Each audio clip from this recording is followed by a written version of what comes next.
Okay, let's talk a little bit about treatment. First, before we go into treatment, let me ask you though, what are some of the more common, just so we have an idea of where our base is, what are some of the more common back injuries that you'll see, let's say, from football or basketball, from the high contact sports? And we'll keep it for adults for now. So, what were some of the Yeah. more common injuries that do occur? Most common injuries that happen with adults in contact sports such as football are mostly musculoskeletal issues, particularly associated with muscle strains, ligamentous injuries, and things of that nature. More seriously, they develop, herniated disc from the trauma. We see that fairly common in college football players that we see here in the clinic. In addition, and what's always feared is a fracture. A spine fracture can be devastating, and you really want to be able to pick it up if you can at all costs, because it can be devastating because it can cause neurological insults, particularly keeping in mind that the spine houses the spinal cord for the most part, or nerve roots, and those nerves can be damaged if there's a spine fracture. Most typically and most perilous is the fact that if you have a spine fracture in your neck, you can become completely paralyzed. And that is always a catastrophic, devastating event. And you always want to be aware of that, particularly in football, when there's always head-to-head contact, when your neck is becoming basically the whip, where you have a boomerang coming through and you're striking someone. And the neck absorbs that load, and the spine can fracture. When the spine fractures, it obviously becomes unstable. It can compress or lacerate in more tremendous insults the spinal cord and result in paralysis. Now, I'll ask a follow up to that. Can you not know, like, if you're a patient, if you're a football player, if you're somebody who does have a back injury, is there a point where you may not actually realize that there's a fracture, or will there be enough pain if there's a fracture in the spinal cord that you know that you need to get checked out, or can it present as chronic pain and you just think it's just, hey, it's just my back acting up? Yeah, that's again a good question. Yes, it can. In other words, you can have a spine fracture, and you think you just strained it, or you just stubbed your neck, basically. But it could be a fracture. Now, more serious fractures, most of the times they'll know because it's so severe they can't move their neck at all.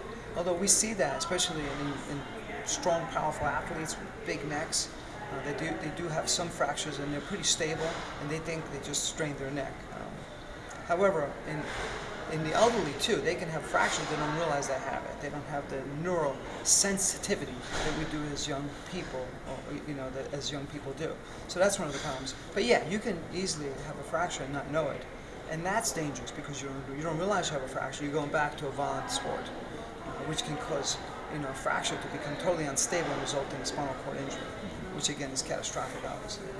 Okay, so now let's move on to some of the treatments we're going to get into.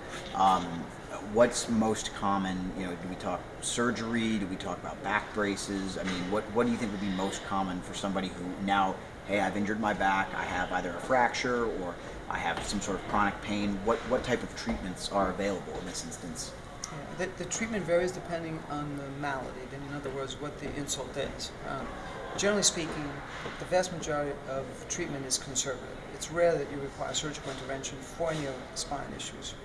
I'd say more than 90% or greater of our patients don't require any surgical intervention of any type. Most of the therapy is geared or targeted towards the problem. So if there is malalignment in the pelvis, we fix that, and we recommend therapeutic exercise that again is strategically targeted for that problem. If you have a ligamentous injury in the upper lumbar spine, then we focus on that. If there's a rotational, which means a twisting injury, then we focus on that. You follow me? If there's a weak core, which is setting you up for an unstable, weak spine with chronic discomfort, then we focus on that. So most of it is therapeutic exercise, and it has to be adhered to appropriately for the biomechanical derangement that's causing the problem or the ailment. Okay, I'm going to give you basically a scenario here then. Let's take an athlete, let's take a football player, started playing football when they were a kid, played throughout high school, college, maybe even played pro, but has played football for an extensive period of time, at least we can say for at least a decade or a decade and a half, maybe more. Consistently taking trauma to the back, trauma to the neck, throughout all that time, what type of injuries do you think would present later in life, maybe, and how long do you think after they stop playing football could back pain present itself? Again, that's a good question. Yeah, unfortunately, what we do as young men and women, will catch up to us later on. As young people, we tend to do foolish things, and we think we can get away with it. But generally, Father Time does catch up with us. We know very clearly that football players, particularly college and professional players, do develop spine disorders. They develop premature arthritis of the neck, premature degenerative disc disease, which is wearing down of the cushion between each vertebral body and every part of the spine. They develop features consistent with stenosis, which is narrowing of the spinal canal, and that can invariably cause compression on the nerves, because once again, the spine houses the spinal cord, and when there's stenosis, there's narrowing and there is compression of those nerve roots, and it can give you a tremendous amount of pain, and it can give you paralysis. So yeah, there's no way to deny the fact that if you're going to keep ramming your head against someone or something, or you keep getting hit from the back, from the front, your spine is going to take the load, and the spine will react, it will be damaged, and most chronic problems are arthritic. So you see young athletes who have ACL tears but later on develop pretty severe arthritis of the knee. In that same pattern, that develops to the spine.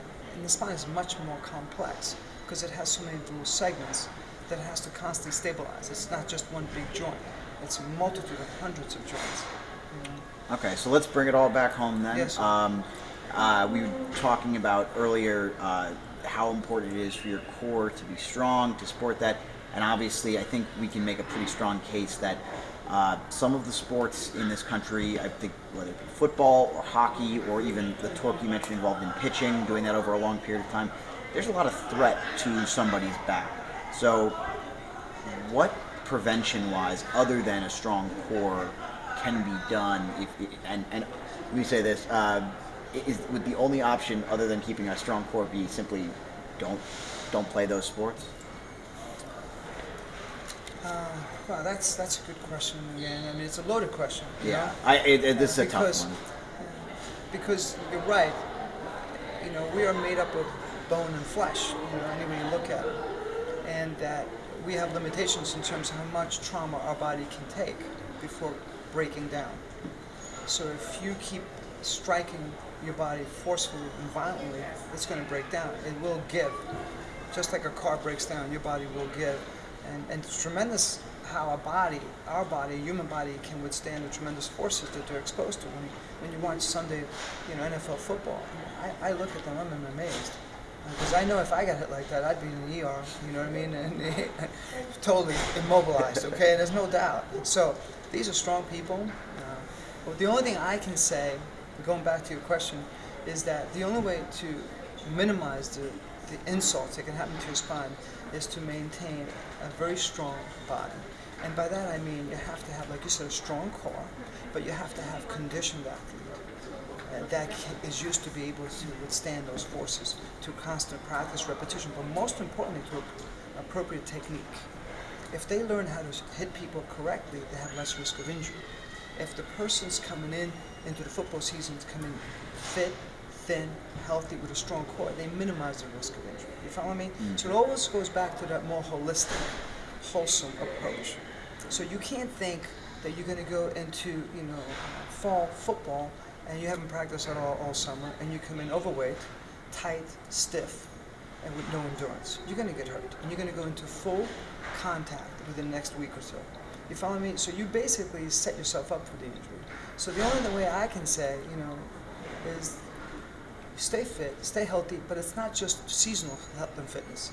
It has to be, 12 months out of the year, 24 hours a day. So when you think of fitness for any sport, you got to think as a lifestyle change. That means you take the steps to take the elevator. That means you avoid the cake if you can. Eat appropriately. You follow me? So it's a lifestyle change that will make your body healthy, because your body will react, and your spine particularly, to what else is going on in your body. So if I'm overweight, if I'm eating McDonald's and Burger King all the time, and then I become overweight, and then I'm deconditioned, you follow me? My spine is going to be weak and deconditioned as well. So it's a reflection of affluence. So we notice that patients who have spine disorders are from countries where there's a tremendous amount of affluence. That means the wealthiest country, the ones that basically become overweight, are the ones that have more problems.